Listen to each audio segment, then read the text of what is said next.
Chapter 30.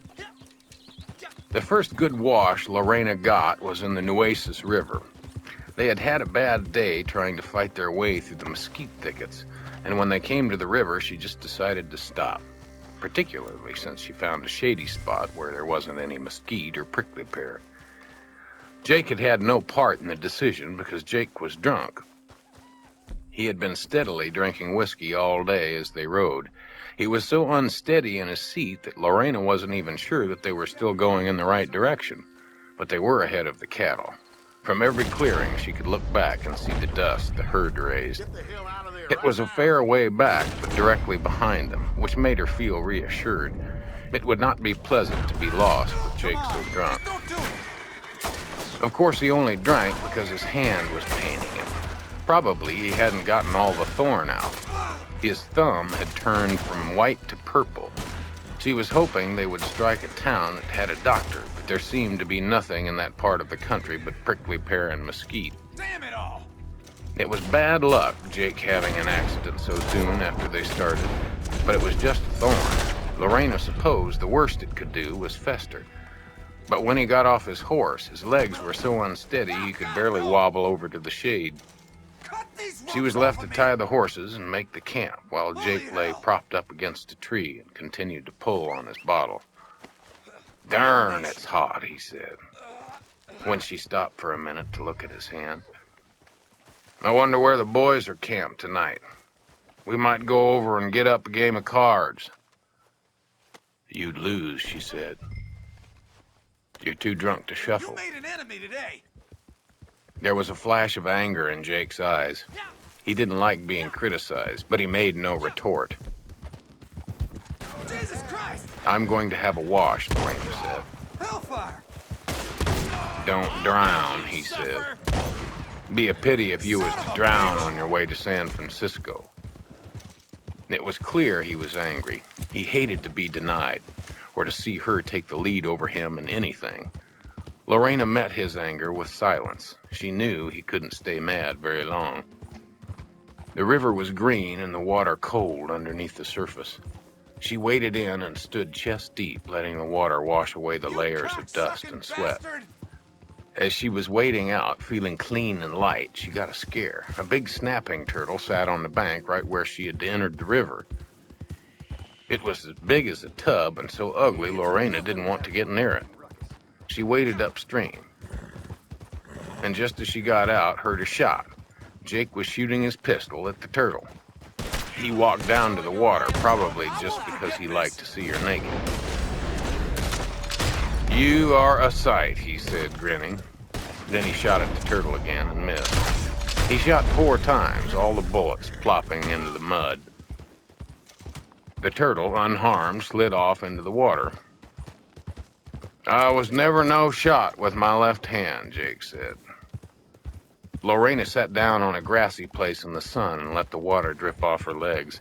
As soon as she sat down, Jake came over and began to rub her back. He had a feverish look in his eye. "I don't know where I got such a fancy for you," he said. "You are a sight to see." Damn it all! He stretched out beside her and pulled her back. It was odd to look up beyond his head and see the white sky above them instead of the cracked boards in the ceiling above her head and the dry beam. More than usual, it made her feel not there, far from Jake and what he was doing. Crowded up in a room, it was difficult for her to keep herself. On the grass, with the sky far above, it was easy. But it was not easy for Jake to finish. He was sicker than she had suspected. His legs were trembling and his body strained at hers. She looked in his face and saw he was frightened. He groaned, trying to grip her shoulder with a sore hand. Then, despite himself, he slipped from her. He tried to push back in, but he kept slipping away. Finally, he gave up and collapsed on her, so tired that he seemed to pass out. When he sat up, she eased out from under him. He looked around with no recognition. She dressed, helped him dress, then got him propped up against a big shade tree. She made a little fire, thinking some coffee might help him. While she was getting the pot out of the pack, she heard a splashing and looked up to see a black man ride his horse into the river from the other side. Soon the horse was swimming, but the black man didn't seem frightened. The horse waded out, dripping, and the black man dismounted and let it shake itself. "How do, miss?" the black man said. Jake had fallen into a drowse and didn't even know the man was there. "Mr. Jake taking a nap?" he asked. "He's sick," Lorena said. The man walked over and squatted by Jake a moment, then gently lifted his hand. Jake woke up. "Why, it's old Dietz," he said.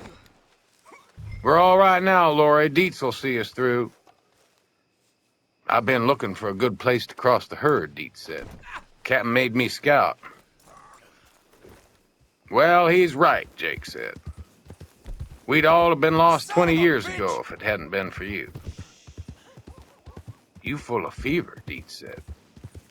"Let me get that sticker out of your hand." "I thought I got it all the other day," Jake said. "I'd as soon have you cut my hand off as dig around in there." "Oh, no," Dietz said. "You got to keep that hand. Might need you to shoot a bandit if one gets after me." He went back and rummaged in the saddlebag, bringing out a large needle. "I got to keep a needle," he said to Lorena. "Got to sew my pants from time to time." Then, after heating the needle and letting it cool, he carefully probed the swelling at the base of Jake's thumb. Jake yelped when he began, then yelped again a little later, but he didn't resist. "God damn them darn thorns," he said weakly. Then, with a wide grin, Dietz held up the needle. The tiny yellow tip of the thorn was on it. "Now you be cutting the cards again," he said. Jake looked relieved, though still flushed with fever. If that ain't a face, "I'll play right now, Dietz," he said. "You're the only one in the whole darn outfit with any money." Money's on the table. The black man just grinned and returned the needle to the little packet in the saddlebag. Then he accepted the cup of coffee which Lori offered. "Miss, you ought to get him across the river," he said when he handed back the coffee cup. "Why?" Lorena asked. "We done made camp. He'll want to rest." "Rest on the other side," Dietz said. "Gonna come a storm tonight. River'll be up tomorrow." It seemed hard to believe. There was not a cloud in the sky, but the man had spoken in a tone that indicated he knew what he was talking about. The girl looked sad, Dietz thought. He glanced at the sun, which was dropping. "I can help," he said. "I'll get you settled." The black man had them packed in no time, tying their bedrolls high so as to keep them out of the river. Guess we got some work to do, fellas.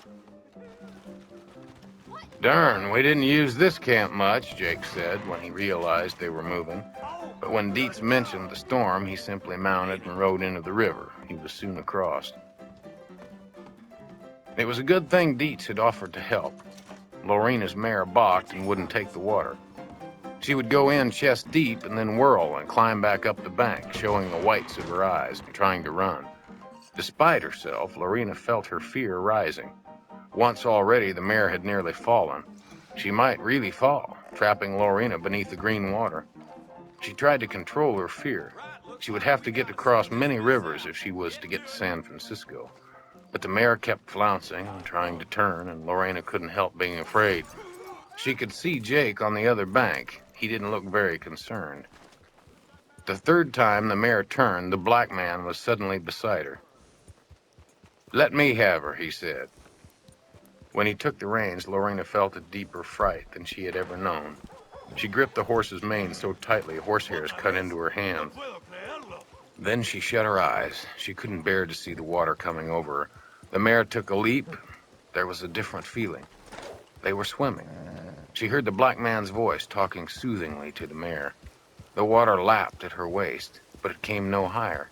After a moment, she opened her eyes. They were nearly across the river. The black man was looking back watchfully, lifting her reins a bit so as to keep the horse's head out of the water. Then there was a suck of water against her legs as they started to climb out of the river.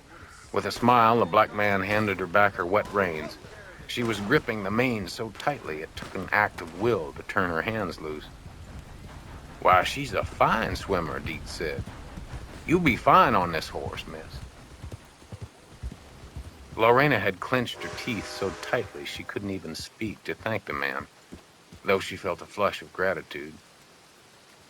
Had it not been for him, she felt sure that she would have drowned. Jake, by this time, had untied his bedroll and thrown it down under a big mesquite. It had been nothing to him, her having to cross the river.